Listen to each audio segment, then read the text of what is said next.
Hello, and welcome back to episode 2 of my High Plains life. I'd like to thank everybody that gave feedback on my first episode and everybody who watched it, basically. I'm enjoying myself so far, and hopefully you'll enjoy it too.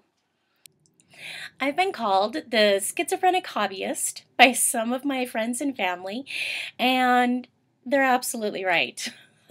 I have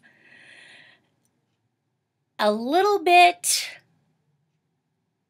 in a lot of things, and that's the way I like it. It keeps me interested in what I'm doing, and I tell myself I'm a more well-rounded person for it, which is really just an excuse to enable my multiple hobbies. So I've decided that instead of having a podcast that focuses specifically on gardening or homebrewing or beekeeping or knitting and spinning, that I'm going to talk a little bit about all of these things in this one podcast, because I'd either have multiple 5-minute episodes or a single hour-long episode, and it wouldn't be very productive for me. So if you're not interested in some of these activities, feel free to fast forward. I have added titles, so just keep fast forwarding till you see the next title of a segment you're interested in. Hopefully something will appeal to you and you'll learn a little bit about a lot of things. Some of the segments I'm going to cover today include In the Glass, On the Road, where I talk about motorcycling adventures, On the Needles, where I discuss my knitting and spinning projects, Under the Needle, where I talk about my sewing projects and quilting, and then I'll talk about the life of bees, in the garden, and Gone to the Dogs. And hopefully something will appeal to you and you won't just fast forward through the whole thing or not watch it all. I would really appreciate if you left feedback telling me what you liked and what you didn't like, and hopefully I can tailor future episodes to what the interests of the group tends to be. We'll start with In the Glass. I have no glass. It's in the can. Dr. Pepper. I know it's horribly bad for you, and I really don't care. I'm totally addicted to it. I know some people just really love tea. Give me my diet Dr. Pepper. The second segment today I want to go over is On the Road. I'd like to share some of my motorcycling exploits with you. I started riding a Kawasaki Vulcan 900, and I rode that for a few years. And now I'm on to a Victory Kingpin Low, and I'm really enjoying it. I rode the very first year with my husband, and that pretty much sucked. All I saw was his helmet, and stuff as it flew by on the side. And I said, screw this, I want to drive. So I bought my own bike. I believe it's very important to take the Motorcycle Safety Foundation Basic Safety course. They're offered all over the country, so whatever city you're in, you can probably find somebody that offers the course. Highly recommend it for multiple reasons. One, it satisfies the driving and the test requirement for your motorcycle endorsement on your driver's license. And two, if you've never ridden before, it's absolutely necessary. It gives you the confidence that you need on a smaller bike to make that next step up to a little larger bike. And if you're going for something like a cruiser, you run a fine line on your first bike between being underpowered and overpowered. You want something that you're still capable of learning on, but that you're not sick of within 2 months, because as soon as you've got it broken in, you've just discovered that that's as fast as you can go. Especially in Colorado here, where we're climbing mountains. I learned a lot in the motorcycle safety course. Even the people that did have experience riding, who'd started on dirt bikes or whatever, felt that they learned a lot too. Rules of the road, tips and techniques, what you're actually supposed to do in situations instead of just what your instincts tell you to do. And some of it's counterintuitive, so it's very important that you actually have somebody who knows what they're doing, there to tell you the correct way things should be done. In addition to the safety course, I'm a reader, of course. Got my hands on training manuals, maintenance manuals for my bike, and watched YouTube videos about, again, beginner tips and techniques, and one item in particular, how to pick up a laid down bike. I think this is the second most important thing a rider can learn, especially a woman rider, because our bikes tend to be much heavier than us, and we tend to not have that upper body strength that men do. Number one, take the beginner safety course. Number two, go on YouTube and watch the video about how to pick up a laid down bike. It will come in handy, because it's not if, it's when you lay down your bike for the first time. If you're wondering, yes, I've laid down my bike twice. Once with each of them. And both times I had to pick my bike up. The first one wasn't as hard because I was on an incline and I had that adrenaline rush going, and my bike wasn't as heavy as my second bike. My second bike weighs about 700 pounds. I laid it down. Yes, I had the adrenaline rush going for me, but it was a lot heavier. And because I'd watched that video, I knew how to leverage my hand grips and use my legs to push my bike upright. And I'm glad I did, because I happened to be alone at the time, and it's necessary to get out of the road so another accident isn't created. I plan on talking about some safety issues and further in depth about tips and techniques on motorcycle riding, especially for women riders, because I think we are a growing demographic among motorcyclists, and I like hearing from a woman's point of view, and I hope that you will too, if you're interested in riding at all. Now for On the Needles. I'm going to cover another finished object first, and this one is my sunburst shawl, and it is by Helen Stewart, the sunburst shawl, and I'll link to it on Ravelry.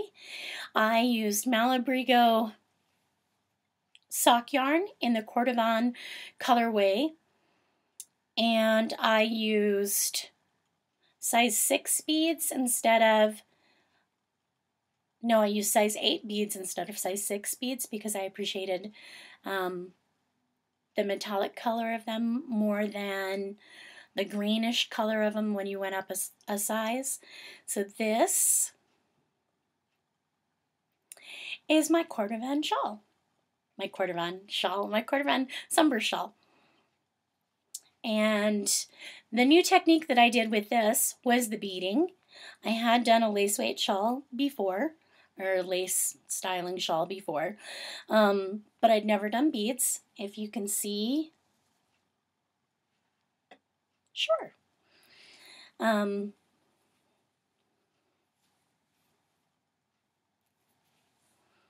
And I just love the way it drapes, and the beads give it a little bit of dressiness that my other shawls don't provide. I had intended to wear this to a summer wedding, and I didn't get it finished in time. Oh well, I'll have to find someplace else to wear it. It's not too rough. It was very easy to block, and I love the way it turned out.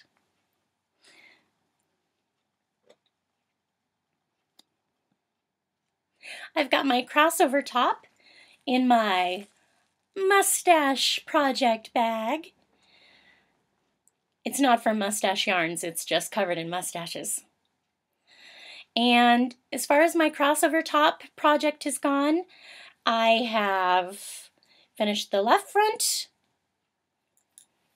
finished the right front, all except for the bind off, and then I'm ready to do the shoulder and neck shaping and seam everything together. Hopefully it'll work, and hopefully I have a finished project to show you again next week. And as far as my spinning projects go,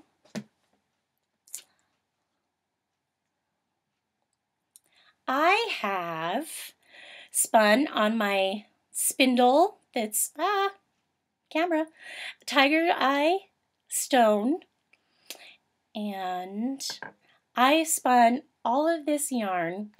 It's about 8 ounces, I want to say, 8 ounces of a merino silk blend. All of it, all the singles were spun on my spindle, and then I did a 3-ply, my first true 3-ply on my Lundrum spinning wheel. And very happy with the way it turned out. Although the colors did blend together to make it more of a blue-gray than I was hoping it would. That's pretty accurate color representation.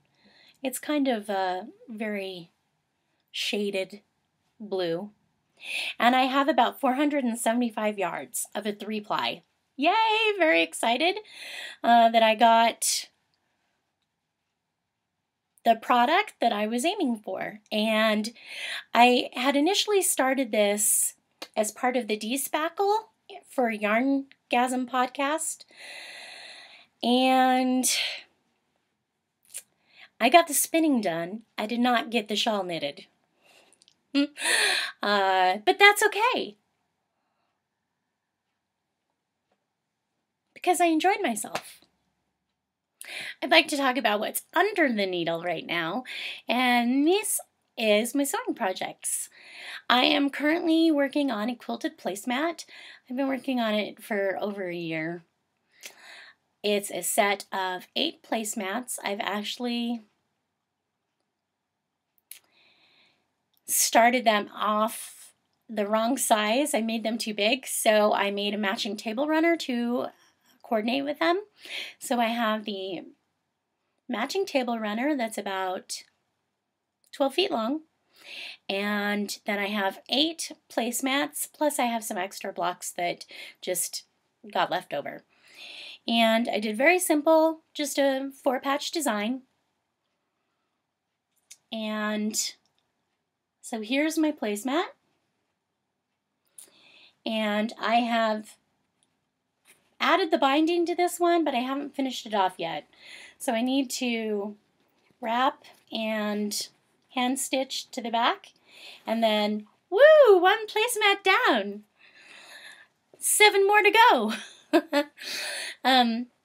I have them all ready to be quilted, so all I have left to do is the quilting and the binding, which are my least favorite parts. I love piecing the blocks. I love choosing the fabric. I love working up which pattern, which design I'm going to do, and how the fabric shades, values are going to work in with that pattern, lights, mediums, darks. And I love everything from cutting my fabric, thank God for rotary cutters, to basting them together, to, you know, pin basting, to stitching the actual blocks. And then comes the quilting. I have a Husqvarna Viking Interlude 435. I love it. It's as nice a quilting sewing machine you can get without going up to an embroidery machine, I think. Swedes really know how to do their motors. Husqvarna has good reviews, and I found them all to be true. Love it. And just my technique leaves something to be desired when it comes to the quilting. I still have not mastered free motion quilting, so give me straight lines any day. And that's what I've been doing on my placemats. And then obviously the hand stitching, the binding down takes time. So I've had the placemat blocks and the tops of the placemats done for almost a year now. I have procrastinated on the quilting and binding for a long time, and I had intended these to be a gift. Oops. So when I ever get them finished, hopefully they will go to the lady I intended them for. This segment is called Gone to the Dogs. As I mentioned in episode 1, I have a dog who I enjoy working on training with, and I thought I would review dog park etiquette today. We live near a dog park. It's one of our favorite ways of exercising her because we feel comfortable allowing her off leash in that confined area. We've luckily ran into majority of other dogs with good manners, but there have been a few that have come close to ruining it for the rest of them. So I just like to cover appropriate etiquette for bringing your dog to a dog park. First, ensure your dog is vaccinated. Yes, there's herd immunity, but you're bringing your animal into a location where you know there's going to be a large population of dogs present. Please ensure your animal's vaccinated. It's for their safety too. Secondly, preferably have them fixed. If they're not spayed or neutered, you can run into issues with a female dog going into heat and then driving all the male dogs crazy. Or if your male dog is not fixed, I've had my dog attempt to be humped, lovely, several times by a dog that's not fixed, even though she has been fixed. Not only will an unfixed male attempt to hump other dogs, but I've seen them go after people's legs too, and it's just not something you should have to deal with in a public park. Save that for your house if you decide not to get your dog fixed. Third, pick up your poop. There's no excuse not to. There's plastic bags and trash containers located in multiple locations in most dog parks. Pick up your poop. It's common courtesy, people. Fourth, ensure your dog has basic manners. No jumping up on people, no growling, or no mean growling, not play growling, and no biting, absolutely, of dogs or people. If your dog has aggressive issues with other animals or people, these are behavioral issues that should be fixed before bringing them to a public park or a dog park. And again, this is for not just others' safety, but your safety. If your dog is found guilty of biting somebody, they can be put down, and that's not something that you want to deal with either. Last, let dogs meet off leash so they don't feel trapped. You're bringing them to a dog park so that you can allow them off leash. So as soon as you're in, go ahead and release them from the leash. Let them greet other dogs off leash so they're free to back away, move around as they feel comfortable with. So again, they don't feel trapped, and that can lead to growling and aggressive issues. That's all I have for Gone to the Dogs. In the garden, I'm very excited about this because June just started, and I know it's summer, but it really still just feels like spring because May rained the whole month of May. We had over 8 inches of rain in Colorado, where I'm located. And I know it's not Texas biblical proportions, but for us, it was the most precipitation we've ever had in 1 month. It was record-breaking. So I feel like we missed out on spring. I did manage to get a few of my spring seasonal activities accomplished in the garden. First was to trellis my clematis and my hops.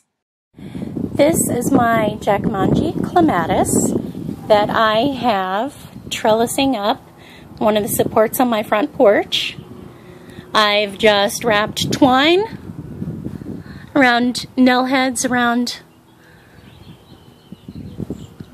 the support and am allowing my clematis to climb as it wishes with a little bit of training. And here's a picture of my hops that I am growing in my backyard, and I'm training to grow up my fence. This is my Centennial hops. This is the 3rd year that it's been growing, and I should actually get a good harvest of hops from it this year. The first 2 years it doesn't really produce much. It puts its effort into growing the roots or the rhizome. I've picked the 3 or 4 strongest vines and pruned the rest of them back, and then I trained the hops at the beginning, and it just climbs the rest of the way by itself. As you can tell, I've already got 1 vine going all the way up to the top of my 6-foot fence. I will have it trellising along the top of the fence and down to the other fence post. And it won't take long at all for it to grow that far. Hopefully I'll get a good harvest of hops from it this year so my homebrewing friends can have some organically grown Centennial hops for their brews. If you ask what they are, this is a Jackmanji clematis, and it will bloom with large purple flowers, and it's a species that grows well in Colorado. And the hops are Centennial hops, and they are the only ones that happen to have survived over a couple winters. I did have Cascade and Hallentower hops, and they haven't made it. But my Centennial hops are thriving, so hopefully we will get a good hops harvest this year, and my homebrewing friends can take advantage of that. In addition, I've had rhubarb out the years. Rhubarb is the first fruit, vegetable, whatever it is, to appear in the spring.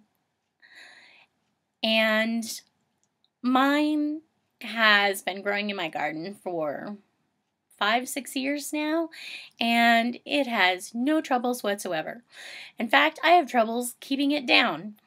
I have pulled it, harvested it multiple times already. Whenever the sun broke and I had a chance, I went out and pulled some rhubarb. It's called the pie plant in a lot of circles because that's what people tend to do, is make rhubarb pie or strawberry rhubarb pie out of it. And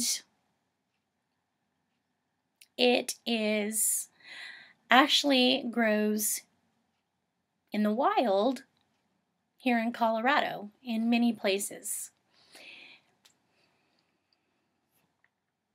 Now for the life of bees. Some of my activities with beekeeping involve taking care of hive equipment, and that's something that I've fallen behind on and I really need to get on top of. Taking care of hive equipment is a lot of work. You have to keep your equipment clean. You have to make sure it's painted so that it can survive being outside in the elements, especially here in Colorado. Sometimes we have repainting to do. You have to do hive inspections, go through all the frames, make sure the burr comb is cut out and nothing wonky is going on. And that takes a lot of time. In addition, you need to ensure that the weeds or the grass is cut down around the hives so that you can get in and perform your hive inspections easily. Here's some of my hive equipment and what I need to do to it to ensure that it's maintained and ready to go for the next hive. So hive equipment comes unfinished, generally in pine or cedar, like this. And it requires painting with an exterior paint, especially in Colorado where weather gets harsh and wood products don't last very long outdoors. So to save money, what I have done is gone to Lowe's and purchased some exterior latex paint, but I made sure that I got it on sale for $5 since it was a color mismatch.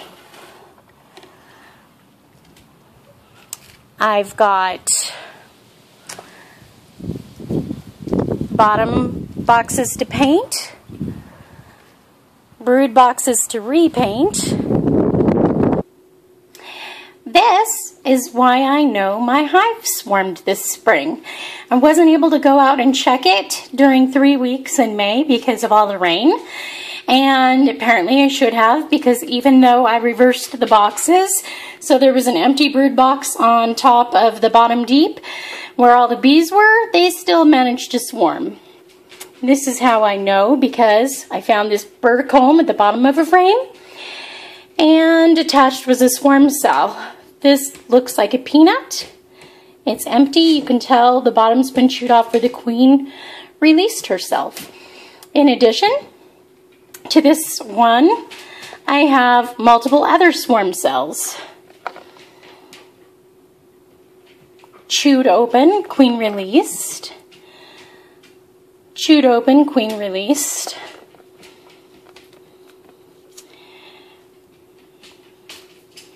A fourth that has been chewed open and the queen released.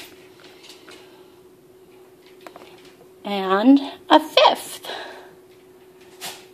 And you can see the cap still attached on there where the queen chewed it open and released herself. Normally the first queen out will go through and kill the others. So I don't know what happened here because they all obviously look like the queens released themselves.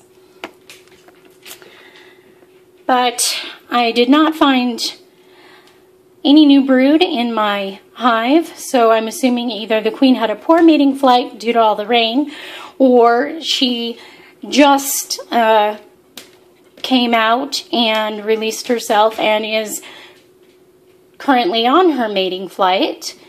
And I'm hoping that's the case and she'll come back and start laying for me.